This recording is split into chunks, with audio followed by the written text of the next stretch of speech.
ladies and gentlemen. Welcome back to the Triple C and Schmo Show. This is episode number 5. I'm the Schmo. My co-host has an Olympic gold medal. He's the champ and future Hall of Famer, Henry the Messenger Cejudo. Let's go, Schmo. Let's get this ball rolling. Yes, we shall. We just wrapped up a great UFC fight night. Marvin Vettori beats Paulo Costa at 205 pounds. And this week, we bring the UFC to Abu Dhabi, UFC 267. And that leads to our gold medal moment. Which title fight are you most excited for? Jan Blachowicz against Glover Teixeira or Petr Yan against Cory Sandhagen?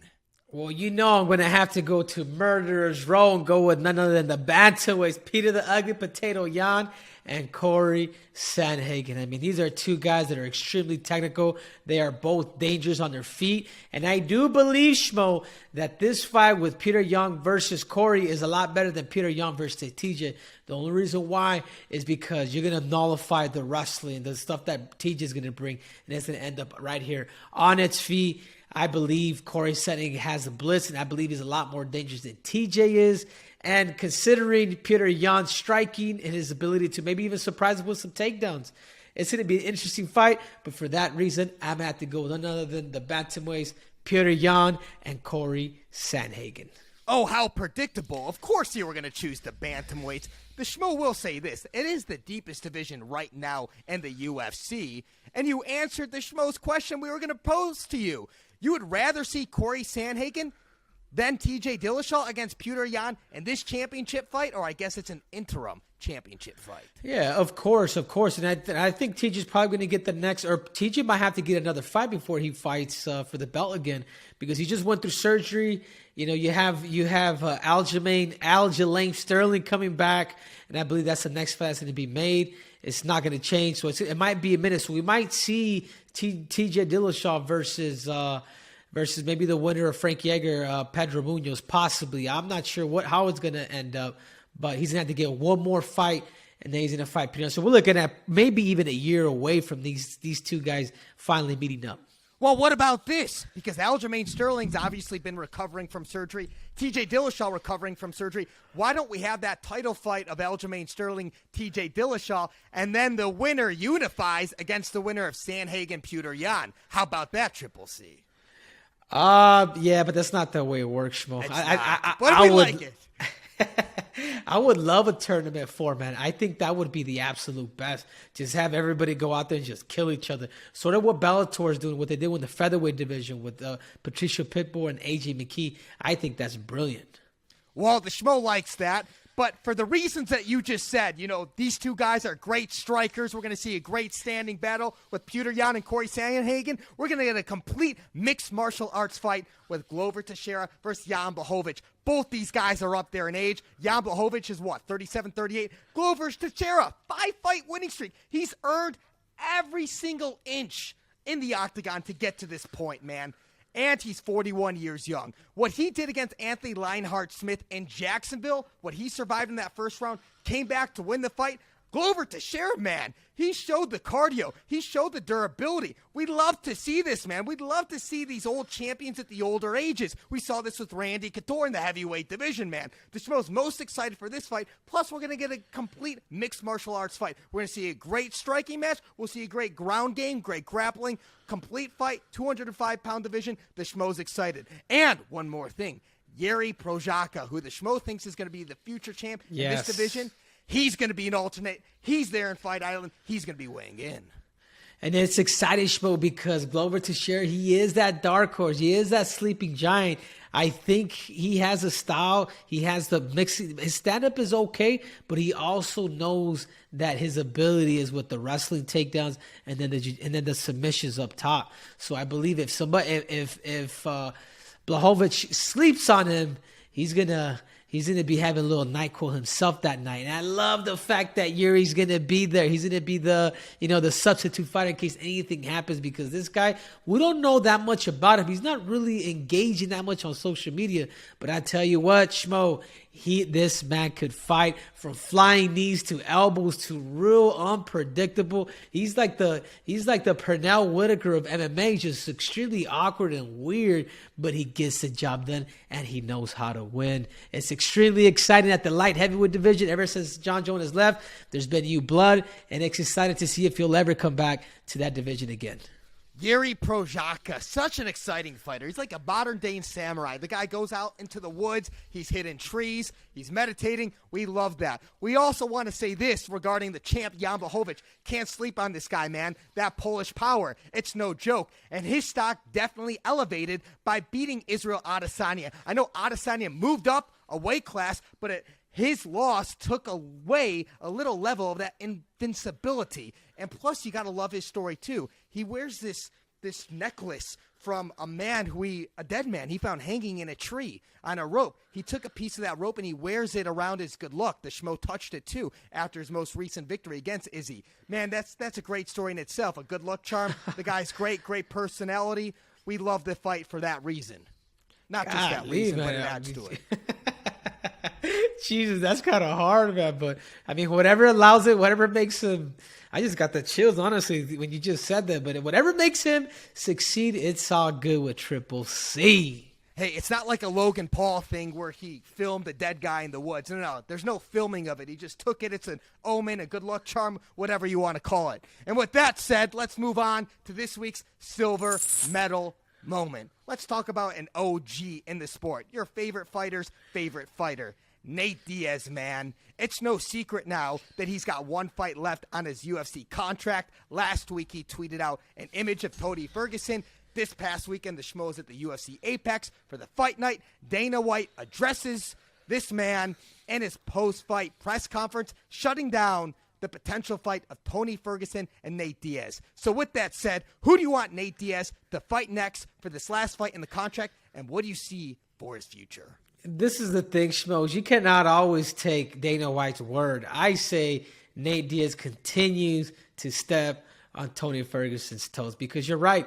If this is going to be if this is an OG, then give him an OG fight. I believe it's a really good fight for Nate Diaz, because as we seen in the past, Tony Ferguson has slowed down, and these are things that we have to recognize. And remember, the UFC, it is not a mixed martial arts company. It is a marketing company. It is a promoter's dream fight. And I believe Nate Diaz should continue.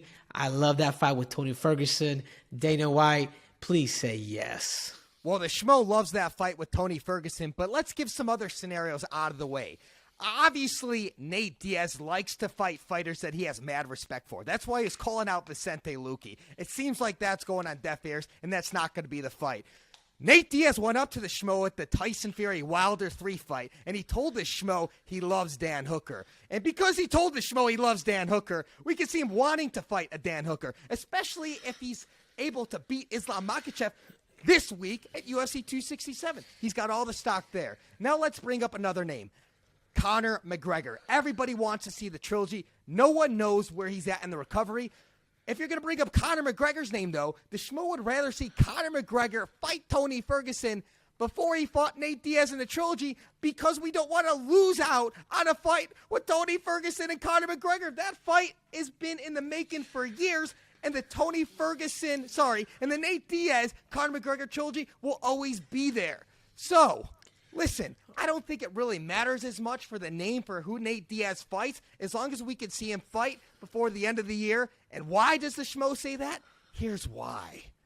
Maybe, just maybe, if Jake Paul beats Tommy Fury in the boxing match, and then Nate Diaz finishes out his contract, we can see Nate Diaz boxing Jake Paul sometime in the spring of 2022. Yeah, of course, and you're absolutely right. I'm actually excited for Diaz. I don't think you should re-sign. I think there's a lot of money to be made outside of the UFC as we're watching now. I mean, these guys are making millions off of one fight. This. I believe that this is where fighting is heading, Schmo. So if I was to give Nate Diaz an advice, man, take whomever it is that the UFC is going to give you, fight your contract out. Hopefully, Jake Paul beats Tommy Fury, and you fight that Jake Paul. You beat him up, and you make a cash wad full of money, let me tell you. if Jake Paul beats Tommy Fury, I believe his name has to be changed to Tommy Fumbles. The Schmo hasn't seen the contract yet, but sources out there say that somewhere in the contract, if he loses, he has to legally change his name to Tommy Fumbles. That will be interesting. And also, on the note of fighting out your contract, Sugar Sean O'Malley is not fighting top 15 opponents in bantamweight until he gets a new contract. He stated that, I believe, on his Bro Malley podcast, on his show with his brother. So listen, man, this could be the new wave for UFC fighters. Hey, let me fight the fights I want, get paid the way I want to get paid. Otherwise, I don't want to take those fights. The risk-reward situation, it's being weighted out here. It's an interesting thing to see. Yeah, of course, because remember, keep in mind, Sean O'Salty is friends with none other than that dirtbag Jake Paul, and he knows how much money Jake Paul is making. So for that reason, I think the light bulb started to go up. You know, it's not about fame if you really think about it. You get to a certain level. It's just like me, Schmo. You get to a certain level when you accomplish everything. You've gone through the high of the public, of people getting to know who you are. But in reality, what you really want, especially if you have a family, is you want that dinero, that cash guap. And I believe that is where Sean O'Malley is probably heading as well, along with Nate Diaz. And speaking of Nate Diaz, we're going to go from an OG of the sport and transition to the future in our bronze medal moment. They're both fighting this weekend in Abu Dhabi, UFC 267. Khamzat Chimaev and Islam Makhachev. Obviously different opponents, obviously different weight classes, but Triple C, who do you believe has the brighter future? And let's spin it this. Who do you believe, if you believe this, will hold a gold strap first? Islam Makhachev or Khamzat Chimaev? Ooh, that is a really good question, because I believe they both have the potential to become champions. The only problem is I believe it's probably going to be Chimaev. And the only reason why I say Islam is because he is ranked a lot higher than Chimaev. And I believe nobody wants to fight Chimaev. I mean, Chimaev's a guy that could potentially become a 2-division champ. I mean, I've seen this guy fight. I know his ability. He trusts in the wrestling. Anybody that ever praised the wrestling, be aware of people like that. But I think the person that's get there first is probably going to be Israel. But I believe the one that's going to become more accomplished than any other Russian, I do believe it is going to be Chimaev. So Islam, it seems to have the quicker path on paper, shall we say, just based off of the history, most recently fighting. Chimaev came on Storm 2020. I think he had 2 fights, 2 impressive victories in 10 days. And obviously he had the COVID situation. He's been out for a long time. But he's getting thrown right back in the fire. His opponent, Li Jieliang, the Leech, he's the number 11th ranked welterweight. And that man is impressive. It's not going to be a slouch fight. This is going to be a fight where he can just take his rankings or even be a top 10 fighter. And Chimaev, if he gets through the Leech. And obviously Dan Hooker is ranked number 6 for Islam. I mean, it's not really much of a differential with RDA, who his original opponent was. Both these guys, if they get a victory, you can argue, are one more fight away for fighting for a title.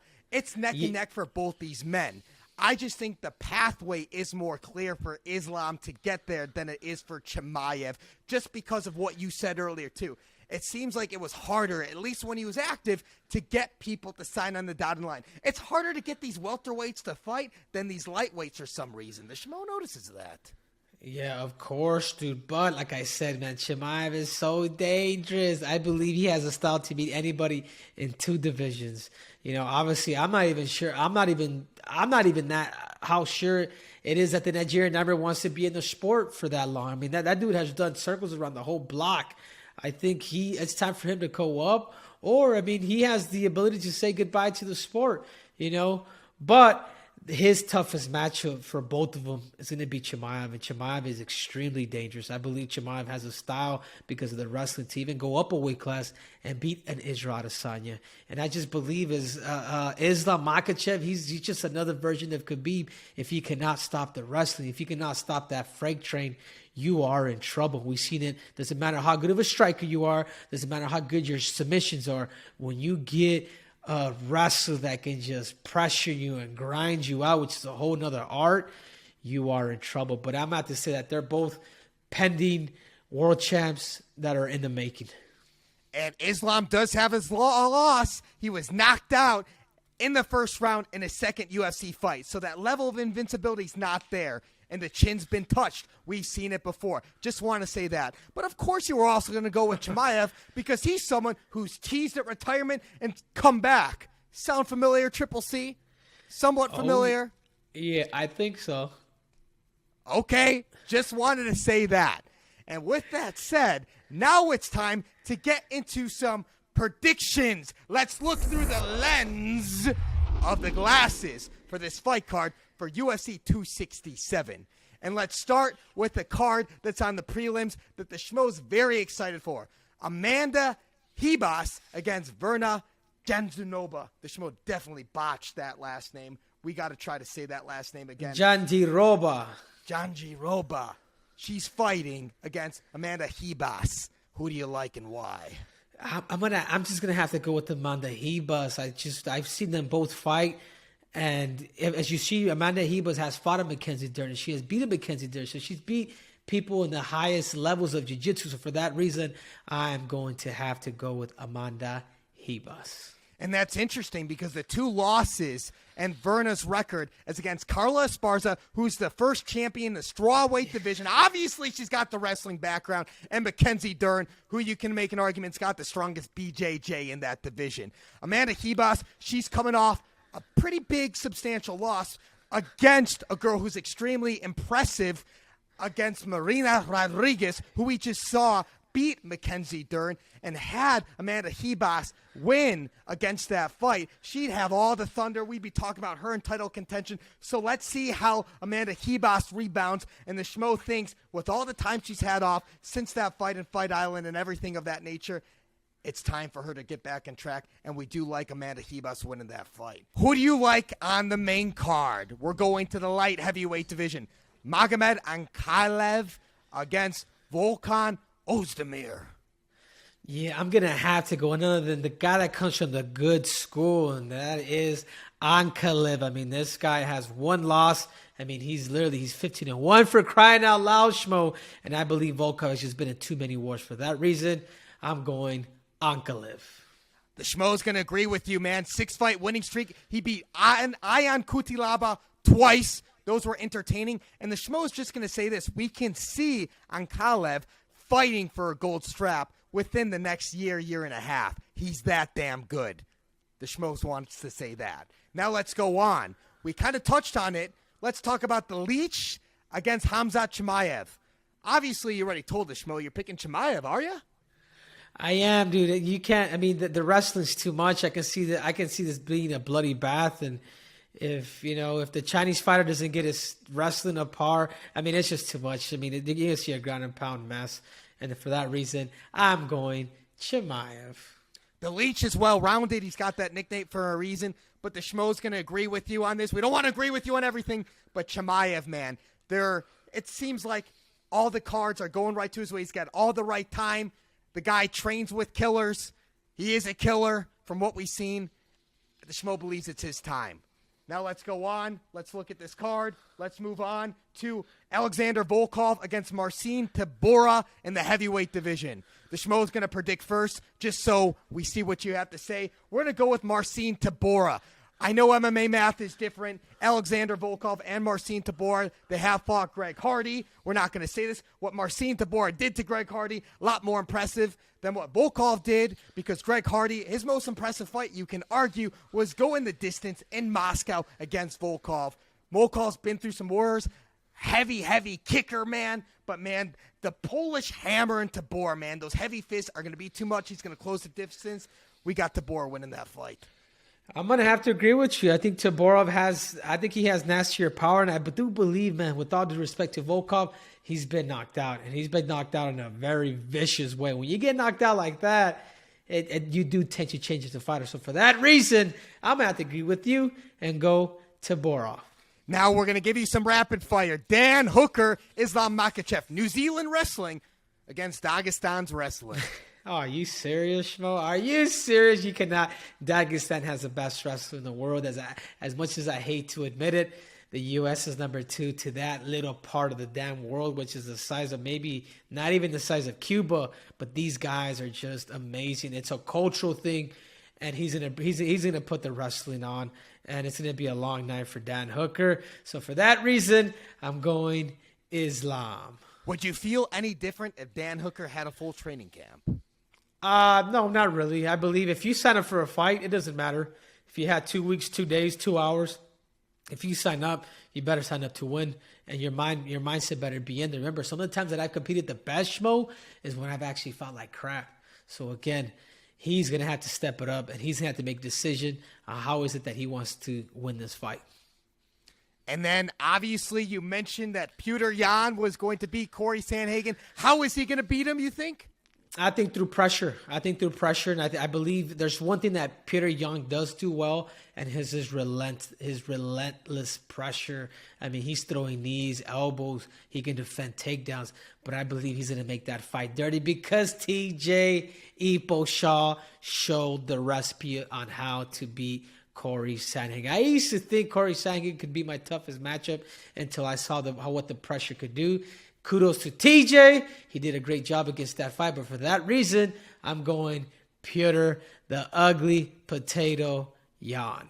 And Aljamain Sterling did get that neck in 88 seconds when he beat Cory Sandhagen, just saying. And obviously, then you got Glover Teixeira, you got Jan Blachowicz. And let the Schmo just start by saying this. Because we touched that rope that we alluded to earlier in the show, we have to ride with that hot hand of the Polish power. The Schmo is taking Jan Blachowicz. We feel like those hands are going to connect.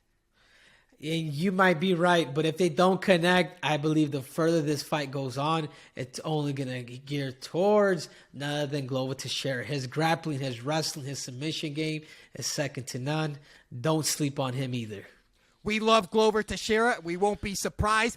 Finally, we disagree. So now let's move on to this week's top Schmoman. And it goes to none other than Marvin, the Italian Dream Vettori. Man, he is the man for stepping up and going up to 205. Hey, I'll fight Paulo Costa at any weight. 195, 205, doesn't matter. And obviously, Borrachina was the bigger man in the cage, weighing somewhere between 220, 225 on fight day. He had like a 20-pound weight advantage. At least Marvin Vettori, he took some shots. But the volume he put up there, what he withstood, he gets this week's top Schmoman. And let's kick it to the press conference because the Schmo asked Dana White what he thought about his performance, would it raise up his stock, and then we also found out what's in store for the future of that middleweight division. Obviously, a win's a win, but the way that Marvin Vettori got the victory, fighting at 205 pounds, does his stock go up any extra in your eyes, and what could that look like? Well, Vettori? Vettori. Yeah, I mean, listen, Vettori fought at 205 against another guy who's 185 pounds too. They put on a good fight tonight. Vettori's stock has always been high. I mean, Vettori's an absolute stud. You know, the guy's a pleasure to work with, and he always comes in to fight. Well, assuming that Whitaker fights Adesanya, and we know that Brunson is going to be fighting Cannonier, is the winner of Brunson-Cannonier going to be the front runner to face that winner for the middleweight championship? Yeah, that makes sense. This is the beauty of the mouthpiece. I believe if you can get in front of, because there's one thing that I will say about Marvin Vettori, man, that dude could take a hit. He is a tough son of a gun. Like, they don't make guys like that no more. And what kept him up against that Paulo fight was his attitude. I mean, he went there with the right attitude. I mean, he was willing to fight him at light heavyweight. He's like, I'm not letting this dude off the hook. When you get guys like that, they're extremely dangerous. One thing I will say is when in the fight with him and Israel Adesanya, he stayed in Israel's kicking range. If Marvin is able to close the gap as he did with Paulo Borrachina, I believe he'll have a better chance at winning the belt next time. And obviously, he showed the durability, man, taking the hits against that type of weight. And let's move on to you, Triple C, because we have your favorite segment, Goated. Oh man, none other than the GOAT. To me, this guy was the pound for pound, was the greatest of all time. Until he started taking a bunch of L's, and that is none other than the last emperor, Fedor Emelianenko. I mean, he came back. Did you see his comeback, Schmo? Did you see that cross leg hook cross? I mean, it seems like he reinvented himself, and it might be, I don't know how old Fedor is, but 45 might be the new 25. The fearlessness in the last Emperor still swinging, man. He got right back in there. I thought it was supposed to be his last fight. And then after the fight, he kind of leaves the door open that, hey, it might not be done yet. So Triple C, we'll throw it to you on this one. If he's got another fight left in him, who do you want to see him fight? I would love to see him fight. The fantasy fight for me would be him against none other than Brock Lesnar. I knew in the past they were trying to make that fight happen when Brock was a champion. Fedor was a champion at that time. They never crossed paths, but I believe if the UFC and Bellator can put something together, that would be the fantasy fight for Triple C. Everybody always argues who's the GOAT, who's the GOAT. Well, guess what? Some people argue Fedor. Some people argue Stipe Miocic. You want to talk about a crossover fight? Have those two fight. And let's see who it is. Obviously, Fedor's been around the block and everything like that. But if he's got to choose one fight and we just want to see it just for the hypotheticals, why not? We can make that happen. That's what the Schmo says. Let's do it. Let's make it. Let's go, Uncle Dana. And that is all she wrote, folks. This wraps up this week's episode of the Triple C and Schmo Show. Next week's episode is going to be loaded. We recap what went down in Fight Island UFC 267 and transition to what's going down November 6th, MSG UFC 268. And let me stop you there real quick, Schmo, because Whaley 2.0 is coming for all of you. And what is your name? I am Triple C. I am the Schmo. We will deliver. And we are out.